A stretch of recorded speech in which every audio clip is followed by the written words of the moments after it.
Welcome back to the People Stack. Today, we're doing a full deep dive.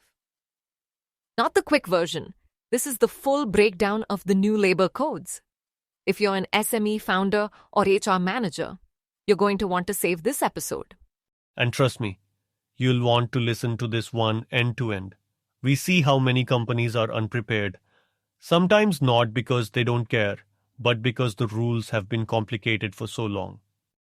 And that's exactly why the government merged 29 old labor laws into 4 codes. Today we explain what changes, why it matters, and how SMEs can prepare without panic. Raj, before we get into the rules, let's talk about why this overhaul was necessary. One word: fragmentation. India's labor system evolved over 70 years, and every decade someone added a new act, new definitions, new registers. Examples: PF had its own act, ESI had its own, payment of wages had another, bonus, minimum wages, all separate, different thresholds, different formats, different interpretations. And none of these laws were designed for today's workforce. Gig workers, platform workers, remote teams, digital payroll. Exactly. The new codes are designed for 2025 and beyond, not 1970. So can you walk us through the new codes? Yep. Here's the quick, clean structure. Code on wages, which covers wages, minimum wage, payment timelines, equal pay, 50% rule. Industrial Relations Code, which covers strikes, layoffs, fixed-term employment, grievance committees. Social Security Code, which covers EPF, ESI, gratuity, maternity benefits, gig workers, commuting accidents. OSH and Working Conditions Code, which covers safety, workplace facilities, registers, migrant workers, night shifts, etc. Perfect. Now let's go section by section with real SME examples. The 50% wages rule, the big one. This rule will change salary structures permanently. It says allowances cannot exceed 50% of total compensation, meaning basic must be at least 50%, allowances can be max 50%. Let's apply this to a real SME case. Example: logistics company, 40 employees, old structure, basic rupees 9,000, allowances rupees 16,000, total rupees 25,000. Under new rules, basic must be rupees 2,500, allowances max rupees 2,500. Meaning PF and gratuity base increases by over 35%. Exactly. That's why SMEs need to audit salary structures now. 2-day final settlement, what is that about? Resignation, termination, retirement, everything must be settled within 2 working days. What SMEs usually do: wait for attendance to close, wait for payroll cycle, wait for CFO approval, wait for accounts. This won't work in future now? No, companies will need a workflow, not a manual chase down.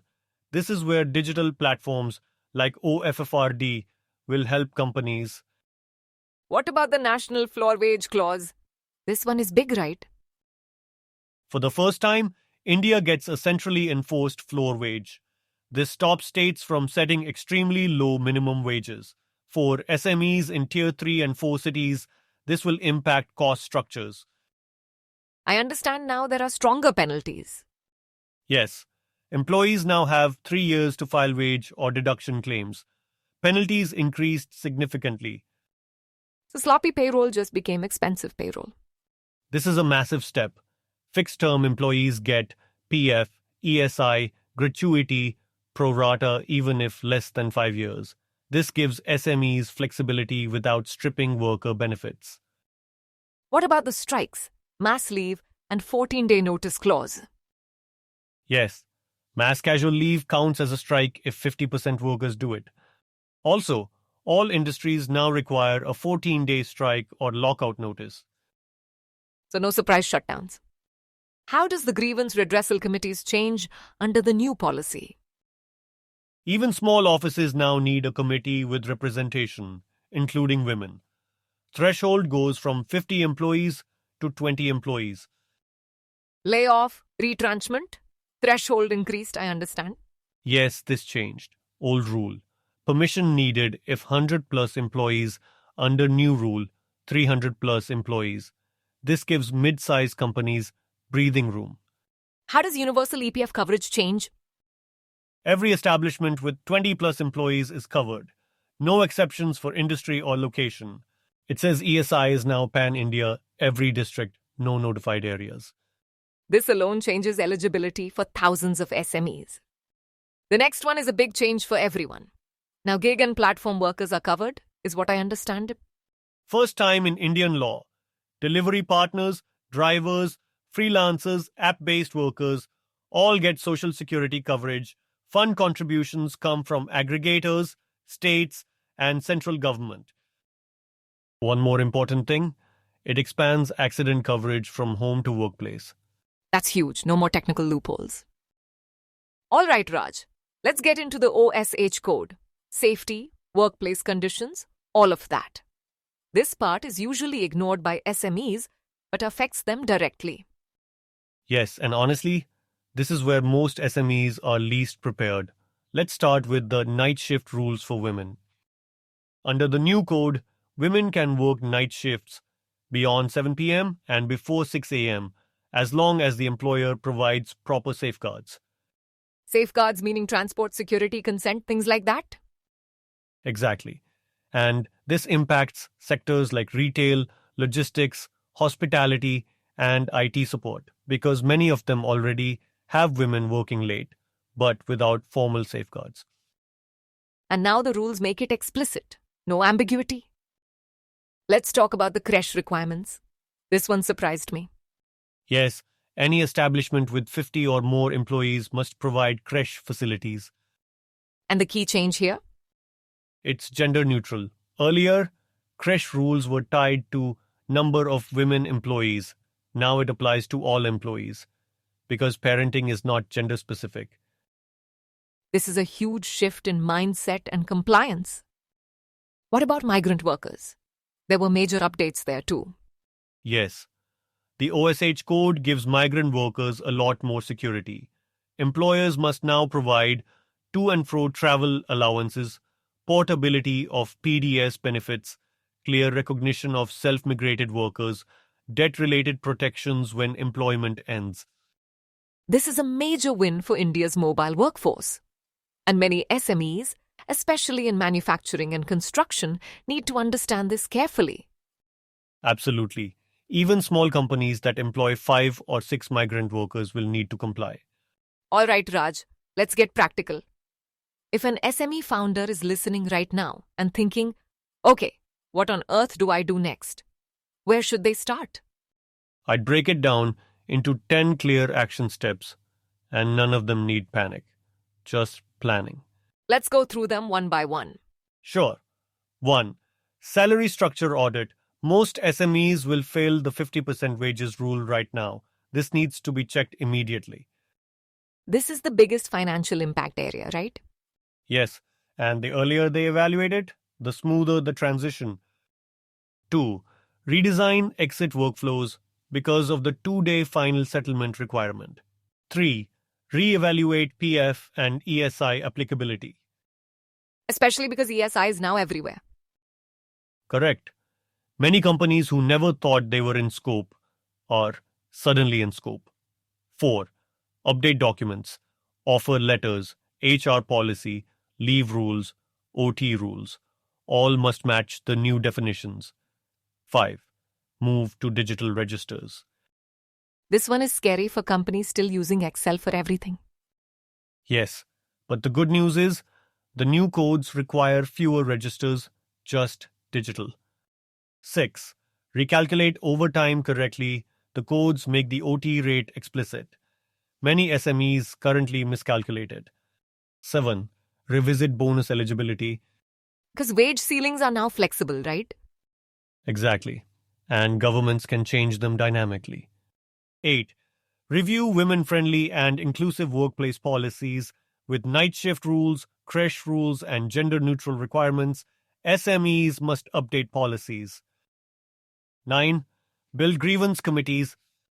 Because the threshold is now 20 employees, not 50. Yes, more SMEs must comply. 10. Train HR teams. This is honestly the most ignored part. If the HR team doesn't understand the codes, they can't implement anything. Perfect. If SMEs can get these 10 things right, they'll be better prepared than 90% of companies out there.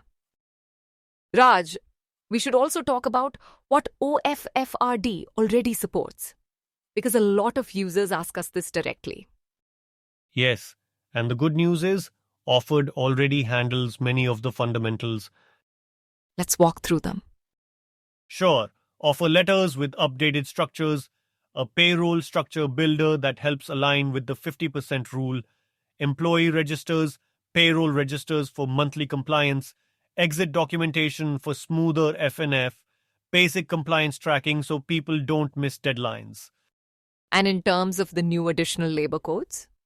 We're already evaluating them internally. As government notifications firm up and finer rules become clearer, we'll roll out updates through 2026. This was a long session, but the labor codes demand it. If you're running a business, this is one of the biggest structural changes in decades. Yes, if companies start preparing now, the labor codes won't feel intimidating in 2026. It's just about knowing what's coming and updating processes one step at a time. And honestly, the intention behind the codes is good. Better structure, cleaner compliance, more protection for workers, and less ambiguity for employers. Exactly. It's a reset, a big one, but a healthy one. Before we wrap up, we should say this clearly. Everything we discussed today is based on the information available right now. A lot of it comes directly from government documents. Yes, and while we've explained it in simple language, this episode isn't legal advice. The final implementation may change depending on state notifications and government clarifications. So if you're making payroll, compliance, or policy decisions, please talk to a qualified labor law expert. Every company's situation is different. All right, that's our deep dive for today. Share this episode with your HR team, your founder, your CFO, anyone who needs to get ahead of the labor codes. And if you're on offrd.co, stay tuned. We'll keep adding updates as the codes evolve. Thanks for listening. We'll see you in the next episode of The People Stack.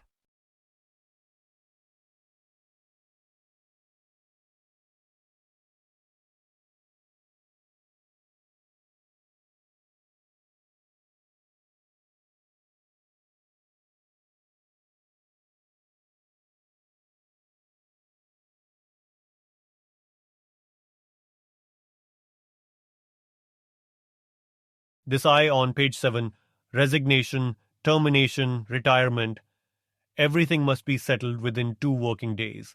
What SMEs usually do: wait for attendance to close, wait for payroll, cycle, wait for CFO approval, wait for vendor or accounts,